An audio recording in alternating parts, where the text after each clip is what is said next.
Guys अस्सलाम वालेकुम and welcome to my new vlog.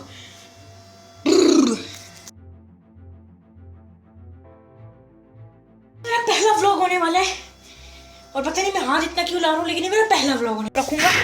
मैं एक एक चीज दिखाऊंगा, मैं कुछ भी नहीं काट सकता मालूम। मजा आ रहा, चेक करो। ये जो वीडियो क्लिप अभी आप लोगों ने देखी है, ये आज से 2 साल पहले की है, जब मैंने YouTube शुरू किया था। With zero experience, with zero knowledge about editing, with zero knowledge about everything। और आज की जो अभी आप वीडियो देख रहे हो, इसमें फ़र्क ये है कि इसमें आपको लाइटनिंग सेटअप मिलेगा, अच्छी ऑडियो मिलेगी और एक बेटर एडिटिंग मिलेगी। लेकिन ये सब सीखा कैसे, इन 2 सालों में ये सब कवर कैसे किया? और जो लोग 7-7 सालों से लगे हुए और अपना कंटेंट इंप्रूव करते हैं साथ साथ, मैंने ये 2 सालों में कैसे किया? आई नो कि ये इतना इम्प्रूव नहीं है, लेकिन आज की इस वीडियो में मैं आपको बताऊंगा अपनी एक छोटी सी स्टोरी, और इसके साथ आपको कुछ 5-6 स्टेप्स भी बताऊंगा कि how to became a content creator in early as.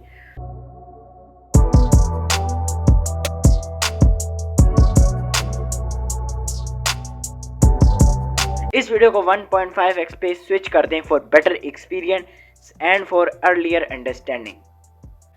आज से 2 साल पहले मेरे हाथ लगा ये मोबाइल, जो कि मुझे घर वालों ने दिया, और मैंने इस पे कुत्तों की तरह यूट्यूब देखना शुरू किया। लिटरली ना दिन है ना रात है, बस मैं बैठ के सिर्फ यूट्यूब स्क्रॉल कर रहा हूँ। देखते देखते अचानक मेरे सामने एक दिन एक वीडियो आई कि how to earn from YouTube. तब मैंने कहा है, ये जो इतने अरसे से लोग लगे हुए हैं, आखिर कोई तो रीज़न है ना कि ये लगे हुए हैं। तब मुझे पता चला कि इनको पैसे मिलते हैं इस चीज़ के। खैर मैंने कहा चलो मिलते होंगे। मैंने यूट्यूब देखना शुरू कर दिया वापसी। यूट्यूब देखता गया और 3 महीने बाद मुझे भी कीड़ा चढ़ा कंटेंट क्रिएशन का। फिर क्या था, आपके भाई ने चैनल बनाया, पहली वीडियो अपलोड की। ऑब्वियस सी बात है, एसईओ मैसीओ कुछ नहीं किया था तो रिजल्ट तो नो व्यूज़ ही होता। आधे घंटे बाद देखा 6 व्यूज़, वो भी रिश्तेदारों ने दिए थे। और आधे घंटे बाद देखा 12 व्यूज़, अगेन व्हाट्सएप पे शेयर किया था इसलिए आ गए। उसके बाद 3 दिन बाद देखा नो व्यूज़, मतलब 12 व्यूज़ ही थे, उससे आगे कुछ नहीं बढ़ा था। मैंने डिमोटिवेट होकर वो वीडियो डिलीट कर दी। 3 महीने तक डिफरेंट वीडियोस डालना, लेकिन रिजल्ट नो व्यूज़, तो उन वीडियोस को कर देना डिलीट। इसके बाद आपके भाई ने 2023 में लास्ट वीडियो उसके ऊपर अपलोड की है, वो है माय प्रोजेक्ट फेल्ड, और उस चैनल का नेम है यो नहीं तो। हाँ, मैंने उस टाइम एक वीडियो देखी थी कि चैनल का नेम यूनिक रखना, तो मैंने यूनिक रखा हुआ था। तो लास्ट वीडियो उस चैनल के ऊपर अपलोडेड है जिसका टाइटल है प्रोजेक्ट फेल्ड। उसके बाद आपके भाई का ये मोबाइल ख़राब हो गया, इसका सर्किट उड़ गया और आपके भाई के पास अब कुछ भी नहीं था। YouTube जिन एक्सपेक्टेशंस की वजह से शुरू किया था, वो एक्सपेक्टेशंस तो चली गई थी, लेकिन इसके साथ साथ आपके भाई का मोबाइल भी गया। 3-4 महीने आपके भाई ने सब्र किया और आपके भाई को मिला ये आइटल A23 Pro, जो कि अभी 720p में आई है, वीडियो रिकॉर्ड कर रहे हैं। यकीन नहीं आ रहा ना, 720p में ये वीडियो रिकॉर्ड हो रही है। आपके भाई को ये मोबाइल मिला और इसके बाद आपके भाई ने 2 महीने तक तो कोई चैनल नहीं बनाया, वही टिकटॉक देखना, इंस्टाग्राम देखना, बस स्क्रॉल करना। उसके बाद आपके भाई ने फिर एक यूट्यूब चैनल बनाया मोहम्मद रमज़ान ब्लॉग्स के नाम से, वो नहीं चल पाया, उसे भी डिलीट कर दिया। उसके बाद आपके भाई ने 2023 के फुल एयर में और 2024 के हाफ में 3 मोर चैनल्स बनाए, जो कि अगेन नहीं चल पाए। थोड़ा बहुत एडिटिंग भी सीख ली, थोड़ा बहुत एसईओ करना भी सीख लिया था, लेकिन अगेन इतना प्रोफेशनल नहीं था, तो वो चैनल भी फेल हो गए।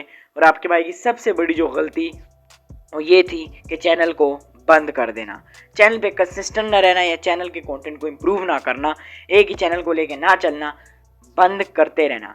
लेकिन खैर एक्सपीरियंसेस भी गेन किए। उसके बाद आपके भाई ने सोचा कि यार बस अब तो सीखेंगे, अब तो कोई तो ऐसी चीज़ है जो नहीं हो रही। उसके बाद क्या था, आपका भाई बैठ गया लेके मोबाइल और रिसर्च शुरू कर दी, how to edit, how to go viral on YouTube, how to became a YouTuber. बहुत सारी वीडियोस देखी और बहुत सारी जगहों से सीखा, और आपके भाई ने अपनी एडिटिंग और अपनी हर चीज़ को इम्प्रूव किया। और आज उन्हीं चीज़ों को मैं अपने पॉइंट्स में क्लियर करूँगा, मैं कैसे एक प्रोफेशनल कंटेंट क्रिएटर बनाऊँ और कैसे मैंने एडिटिंग और ये सब सीखा है without any course fee, without anything, without any source, only with mobile phone and with only YouTube. तो आओ वीडियो को शुरू करते हैं। ये वीडियो 2 पार्ट्स में डिवाइडेड है। पहला how to learn content creation, और दूसरा how to became a content creator या how to produce a content. पहला, टाइम मैनेजमेंट। देखो, अगर आप कंटेंट क्रिएशन सीखना चाहते हो ना, तो आपको टाइम मैनेजमेंट करनी पड़ेगी। टाइम मैनेजमेंट आपको इसलिए करनी पड़ेगी क्योंकि टाइम मैनेजमेंट बहुत ज़्यादा ज़रूरी है अपने कंटेंट को सीखने के लिए। मेरे केस में मैं कंसिस्टेंट नहीं था। मैं 2 दिन बाद भी 1 घंटे के लिए सीख रहा हूँ, मैं 4 दिन बाद भी 1 घंटे के लिए सीख रहा हूँ, लेकिन सीख रहा हूँ। कंसिस्टेंट में वैसे हूँ, लेकिन डेली बेसिस पर नहीं। लेकिन अगर आप अर्ली एजेस में बनना चाहते हैं तो आपको डेली बेसिस पे ये चीज़ सीखनी पड़ेगी कि आप प्रोफेशनली काम शुरू करें। चैनल बनाते ही आपकी पहली वीडियो ही प्रोफेशनल होनी चाहिए। ठीक है, इम्प्रूव करने का टाइम अब आपके पास नहीं है क्योंकि टाइम जाता जा रहा है आपसे। उसके बाद दूसरी चीज़ आती है वेयर टू लर्न, कहाँ से सीखा जाए। बहुत सारे लोग आपने सोशल मीडिया पे देखे होंगे, हवा बना देते हैं कि कोर्स खरीदो, ऑटोमेशन का कोर्स, टिकटॉक लाइव का कोर्स, इसका कोर्स, उसका कोर्स। मेरी जान, एक नॉर्मल यूट्यूब वीडियो में और एक कोर्स में फ़र्क ही होता है कि कोर्स पैसे चार्ज करता है, इसलिए आपको वो ज़्यादा वैल्यूएबल लगता है। हालांकि एक कोर्स को और एक नॉर्मल यूट्यूब वीडियो को प्ले करो, दोनों चीज़ें सेम ही होंगी। बस जो बात कोर्स में पहले बोली गई है वही बात यूट्यूब वीडियो में बाद में बोल दी जाएगी और आप बोल दोगे कि मैंने अपने पैसे ज़ाया कर दिए हैं। इसलिए कोर्सेज मत बाय करो। ये रीज़न मत दो कि हमारे पास कोर्सेज के पैसे नहीं हैं, बल्कि यूट्यूब से ही देखो। और यूट्यूब, चलो दराज और अमेज़ॉन का तो समझ आता है कि उनके लिए कोर्सेज बाय करने चाहिए, लेकिन यूट्यूब के लिए हर चीज़ यूट्यूब पर ही पड़ी हुई है। खैर, ये तो बात हो गई कि where to learn and time management.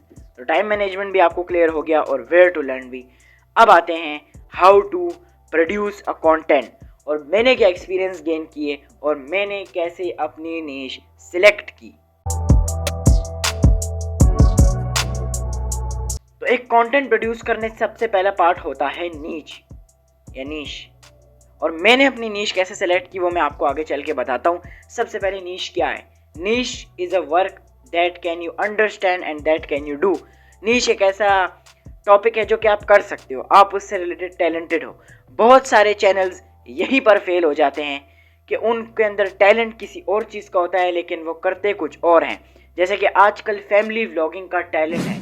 बहुत सारे लोग जिनको टैलेंट किसी और चीज़ का आता है लेकिन वो भी कैमरा उठा के व्लॉगिंग शुरू कर देते हैं और बाद में उस लेवल की कर नहीं पाते जिस लेवल की बड़े यूट्यूबर्स करते हैं, और वो फेल होके बैठ जाते हैं। इसलिए हमेशा अपनी नीश को अंडरस्टैंड करो, ढूंढने की कोशिश करो कि आप किस चीज़ में एक्सपर्ट हो और आप किस चीज़ में बेटर अंडरस्टैंडिंग रखते हो, आप किस चीज़ को बेहतर तरीके से कर सकते हो, और उसी नीश को अपनी वीडियोस पे अप्लाई करो, ना कि और यूट्यूबर्स को फॉलो करके उनकी तरह बनने की कोशिश करो। मेरे केस में मैंने नीश कैसे सेलेक्ट की थी, पहले मैं भी डकी भाई की तरह व्लॉगिंग शुरू की, उसके बाद आपके मैंने शॉर्ट्स पे मिनी व्लॉग्स देखे तो वो शुरू किए।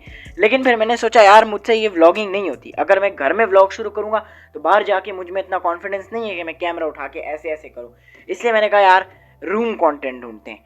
फिर आपके भाई ने कहा, सोचा कि जो आपके भाई ने इन 2 सालों में सीखा है वो यूट्यूब पर डालेगा। अब चाहे आपको 50 वीडियोस में कवर करना पड़ जाए, चाहे आपको 60 वीडियोस में कवर करना पड़ जाए, मैं अपना हर एक्सपीरियंस शेयर करूंगा along with scripting, editing, first impression, with everything. आपको तब तक मिलेगा जब तक मेरे 2 सालों की ये एक्सपीरियंस मैं आपके सामने पूरा यूट्यूब पे निचोड़ नहीं देता। तो मैंने तो अपनी नीश ऐसे ही सिलेक्ट की। मैं रूम कंटेंट प्रोड्यूस करने पे ज़्यादा बेटर था। बैठकर एक जगह रिकॉर्ड करो, उसके बाद उसको घर में ही बैठ के एडिट करो प्रोफेशनल तरीके से और अपलोड कर दो। ये रिलेटिव्स के सामने और इधर उधर कैमरा उठाने में साफ बात है मेरी फटती है। इसलिए मैंने अपनी नीश यहीं से सेलेक्ट कर ली कि आई एम एक्सपीरियंस कमरे से कॉन्टेंट बनाना। अब जो सबसे बड़ी बात आती है वो है रन विथ ट्रेंड्स, यानी ट्रेंडिंग के साथ भागो। उन कंटेंट्स को यूज करो जो ट्रेंडिंग में है, उन कंटेंट्स पे वीडियोस बनाओ जो ट्रेंडिंग में है। बहुत सारे चैनल यहीं पे गलती करते हैं और फेल हो जाते हैं कि वो उन टॉपिक्स पे वीडियोस बनाते हैं जिनका ट्रेंड नहीं होता। जैसे कि एक दौर था, रोस्टिंग का ट्रेंड था, बहुत सारे चैनल्स ने रोस्टिंग को ज्वाइन किया, ग्रो किया, और आज आपको पता है कि वो किधर बैठे हुए हैं। लेकिन अगर आज के दौर में कोई चैनल उन्हीं से इंस्पायर होकर रोस्टिंग कंटेंट बनाना शुरू करता है तो ऑब्वियस सी बात है वो फेल हो जाएगा, क्योंकि रोस्टिंग का ट्रेंड नहीं रहा। अब है व्लॉगिंग का ट्रेंड। एक अरसे बाद व्लॉगिंग का ट्रेंड भी ख़त्म हो जाएगा और आप फिर उस टाइम कैमरा उठा के व्लॉगिंग करोगे तो उसका कोई फ़ायदा नहीं है। इसलिए अभी देखो जो सबसे इजी ट्रेंड है उसी के साथ जाओ। इसमें अब सबसे बड़ी प्रॉब्लम आती है अगेन आपकी नीश। अगर आपकी नीश ट्रेंड के अकॉर्डिंग नहीं है तो उसमें कुछ यूनिक करने की कोशिश करो कि आप उसको यूनिक तरीके से रिप्रेजेंट कर पाओ। और अगर आप नहीं कर सकते फिर आप किसी और नीश पे काम करो कि आप उस ट्रेंड को ज्वाइन कर पाओ, क्योंकि अगर आपकी ट्रेंडिंग नीश नहीं है तो ऑब्वियस सी बात है आपका चैनल फेल है। या तो आप कुछ यूनिक कर सकते हो या तो आप किसी और नीश को काम शुरू करो और अपने चैनल को ऊपर लेके जाओ। बहुत सारे यूट्यूबर्स को आपने देखा होगा कि बहुत भारी हवा क्रिएट करते हैं कि व्लॉगिंग हो या चाहे कोई भी कंटेंट हो, आईफोन रिकमेंडेड है।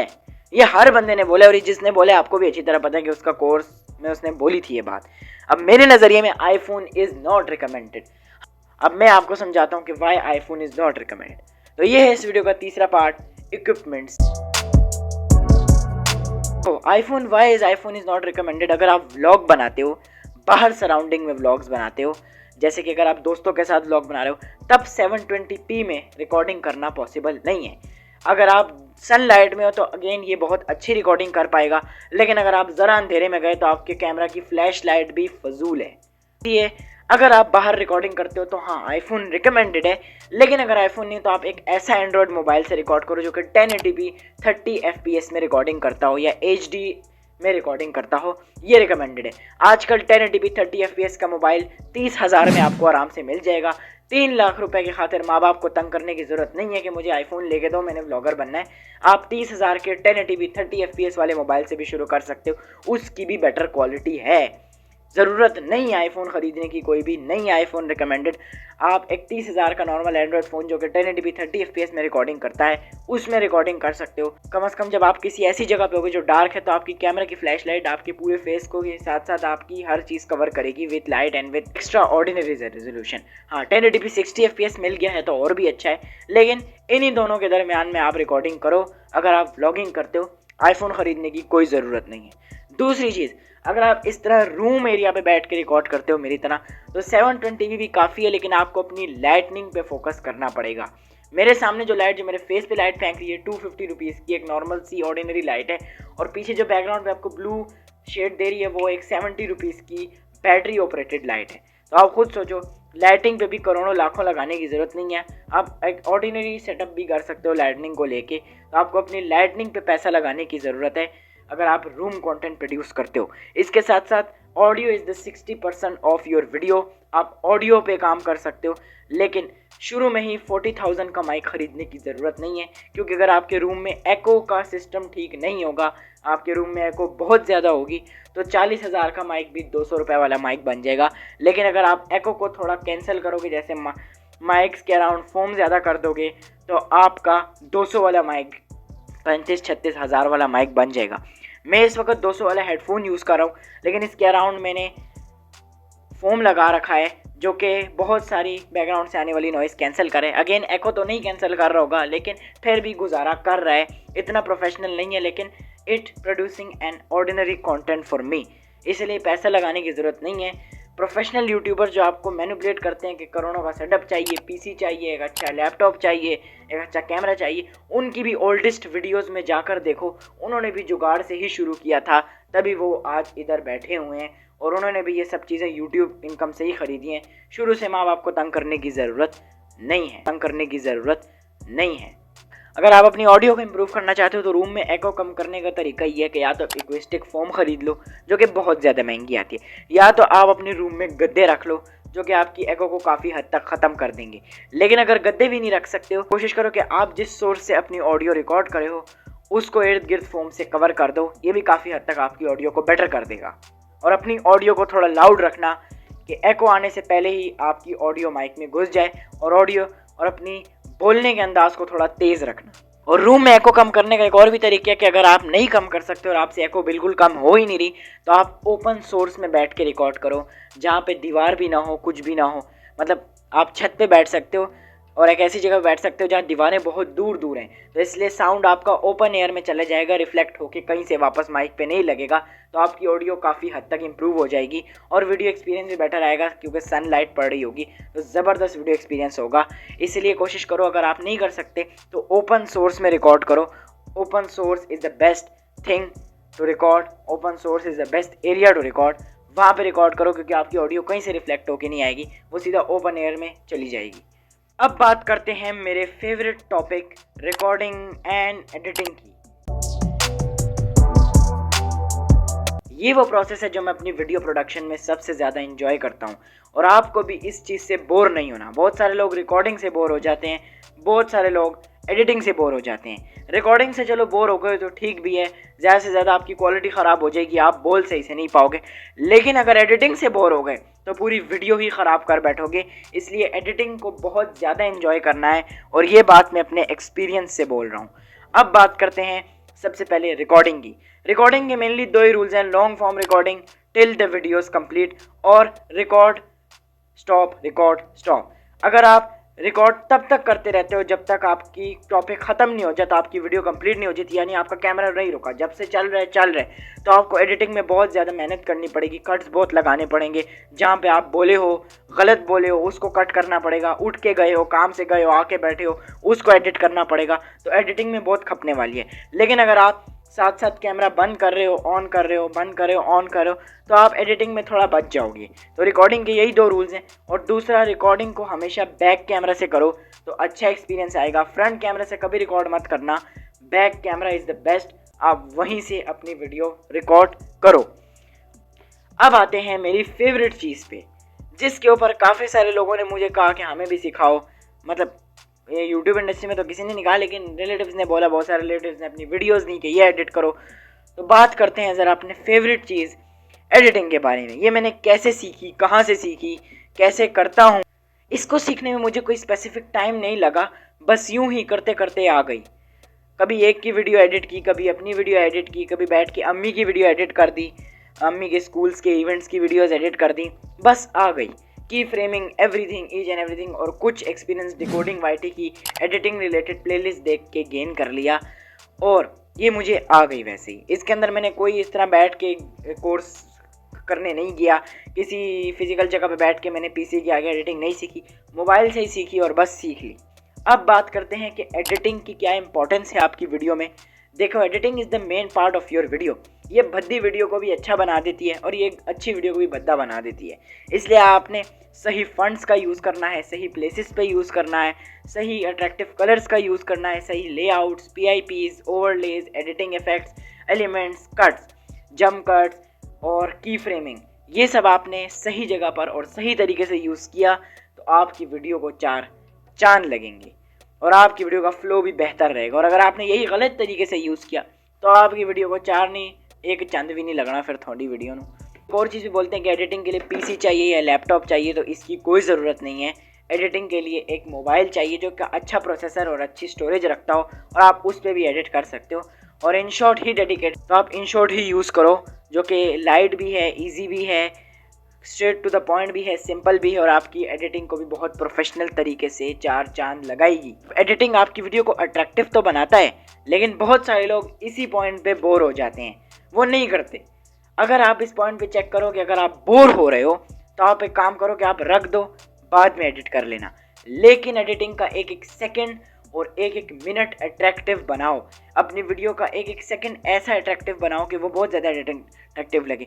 भले ही बेशक आपको 2 साल लग जाएं, 2 महीने लग जाएं, 2 दिन लग जाएं एक वीडियो एडिट करने में, लेकिन उसको बहुत प्रोफेशनल तरीके से एडिट करो और उस प्रोसेस को बहुत ज़्यादा इंजॉय करो। एडिटिंग के प्रोसेस से कभी बोर नहीं होना। 2022 और 2023 में मैं भी इससे बोर हो जाता था, तभी मैं खा भी पाता था अपनी वीडियो में, लेकिन अब मैं इस प्रोसेस को बहुत ज़्यादा इंजॉय करता हूँ। तो अल्हम्दुलिल्लाह वीडियोस काफ़ी अच्छी बन रही हैं। इनके लिए अगर आप PC पे करते हो तो प्रीमियम प्रो, दाविंची रिजॉल्व और आफ्टर इफेक्ट्स यूज़ कर सकते हो। मोबाइल पे करते हो तो कैपकट, InShot, फिल्मोरा और Alight Motion for 3D effects और फॉर मूविंग ऑब्जेक्ट। इसके लिए Alight Motion is dedicated also, बहुत ज़बरदस्त ऐप है, और अगेन इसका ट्यूटोरियल रिकॉर्डिंग वाईटी ने डाल रखा है। अब बात करते हैं ज़रा एक और चीज़ की, जो कि आपके चैनल का ऊपर जाना या गिर जाना डिसाइड करता है, थंबनेल। बहुत सारे लोग गलती करते हैं कि थंबनेल में अपने कलर्स को, विजुअल्स को, ब्राइटनिंग को एडजस्ट नहीं करते, अपने टेक्स्ट को बिल्कुल ऐसा रखते हैं कि जिन टेक्स्ट का कलर्स का कोई वो नहीं होता, मतलब वो अपने हिसाब से रंगोली थंबनेल डिज़ाइन करते हैं। हालांकि जिन अट्रैक्टिव कलर्स का थंबनेल में डिमांड है उनको, जिन बैकग्राउंड्स का थंबनेल में डिमांड है उनको यूज़ करो, जिन कैरेक्टर्स का थंबनेल में डिमांड है उनको यूज़ करो, जिन फंड्स का थंबनेल में डिमांड है उनको यूज़ करो। अब काफ़ी सारे लोग कहते हैं कि हम तो ये थंबनेल मोबाइल पे बन नहीं सकता। हम एक काम करते हैं कि हम पेड थंबनेल्स बनवाते हैं, लैपटॉप्स पे बनवाते हैं। मेरा ये थंबनेल InShot पे एडिट हुआ है। Can you believe? आप इजीली ये अपना थंबनेल InShot पे एडिट कर सकते हो। उसके ऊपर भी मैं जल्द ही एक ट्यूटोरियल अपलोड करूंगा कि how to edit thumbnail on InShot। तो आप थंबनेल इतना अट्रैक्टिव बनाओ कि वो आपका CTR इंक्रीज़ कर दे, वो आपका क्लिक थ्रू रेट इंक्रीज़ कर दे, जिससे कि यूट्यूब को लगे कि हाँ भाई लोग इसकी वीडियो पे क्लिक कर रहे हैं। और अगेन आपने एडिटिंग भी अच्छी करनी है, अट्रैक्शन भी रखनी है, ताकि यूट्यूब को लगे कि ऑडियंस रिटेंशन भी ज़्यादा आ रहे हैं। और यही दो चीज़ें आपके चैनल को डिसाइड करती हैं कि उसने चढ़ना है या गिरना है। तो इसलिए हमेशा थंबनेल अट्रैक्टिव बनाओ और थंबनेल को भी टाइम दो और ख़ुद ही बनाओ, ताकि आप खुद को इम्प्रूव करो। जो लोग पैसे दे के अपना कंटेंट प्रोड्यूस करवाते हैं, पैसे दे के एडिट या थंबनेल डिज़ाइन करवाते हैं, उनकी एक बहुत बड़ी प्रॉब्लम ये होती है कि 5-6 साल बाद उनको सिर्फ रिकॉर्डिंग का एक्सपीरियंस होता है और चंद चीज़ों का होता है, एडिटिंग और थंबनेल उनको बिल्कुल नहीं आता। लेकिन जो बंदा खुद करता है उसकी चीज़ इंप्रूव होती रहती है और उसका एक्सपीरियंस गेन होता रहता है। नेक्स्ट जो चीज़ आती है वो है SEO, सर्च इंजन ऑप्टिमाइजेशन। ये एक बहुत ज़रूरी चीज़ है अपना यूट्यूब चैनल ग्रो करने के लिए और एक कंटेंट प्रोड्यूस करने के लिए। अगर आपको इसका तरीका नहीं आता तो आपको कुछ नहीं आता, इसको सीखना पड़ेगा। टाइटल, डिस्क्रिप्शन एंड टैग, ये मेनली 3 चीज़ें जो कि आपकी यूट्यूब वीडियो को ऊपर लेके जाती हैं। टैग्स आपकी वीडियो को सर्चेबल बनाते हैं, डिस्क्रिप्शन आपकी वीडियोस की वैल्यू इंक्रीज़ करते हैं और टाइटल होम पेज पे ही शो हो जाता है, जिसको पढ़ के यूट्यूब यूज़र आपकी वीडियो पे क्लिक करता है। अब बात करते हैं टाइटल कैसे लिखें। टाइटल लिखने का सिंपल तरीका ये कि या तो आपके आइडिया में जो आ रहा है वही अट्रैक्टिव है, वही लिख दो। हमारे टीचर एक बात बोलते हैं कि जो आपके जहन में आता है वही सही होता है, किसी और को कॉपी मार के अपनी चीज़ ख़राब मत किया करो, जो जहन में आ रहा है वही करो। लेकिन अगेन मैं आप एक और चीज़ बोलना चाहूँगा कि ये यूट्यूब है तो थोड़ा, तो आप जाओ सर्च करो अपनी वीडियो से रिलेटेड टॉपिक और जो पहला टॉपिक आए उसके टाइटल को कॉपी करो, लेकिन थोड़े चेंजेस करके अपनी वीडियो में लगाओ। वही टाइटल सेम नहीं छापना, थोड़े से चेंजेस करो, थोड़े से वर्ड्स आगे पीछे करो, थोड़ा खुद कॉन्सेप्ट लगाओ और उस टाइटल को लगा दो। डिस्क्रिप्शन में सबसे पहले आपने 3 हैशटैग्स लगाने हैं, एक ट्रांसक्रिप्ट डालनी है अपनी वीडियो की। ट्रांसक्रिप्ट में आपको पूरी वीडियो लिखने की ज़रूरत नहीं है बैठ के, आप सिमिलरली कह सकते हो कि मैंने ये वीडियो बनाई है, इसके अंदर मैं अपनी स्टोरी शेयर कर रहा हूँ जो कि आपको हेल्प करेगी, ये 6 पॉइंट्स हैं बस। सोशल मीडिया हैंडल्स दो और नीचे साउंड इफेक्ट्स लगाओ, जिन यूट्यूबर्स का आपने जिक्र किया उनको डेडिकेट करो और बस कोशिश करो कि एक लंबी डिस्क्रिप्शन तैयार करो जो वैल्यूएबल हो। और मैंने जो बताया है सोशल मीडिया हैंडल्स दे दो, ट्रांसक्रिप्ट लिखो, टैग्स लगाओ, हैशटैग्स लगा देना।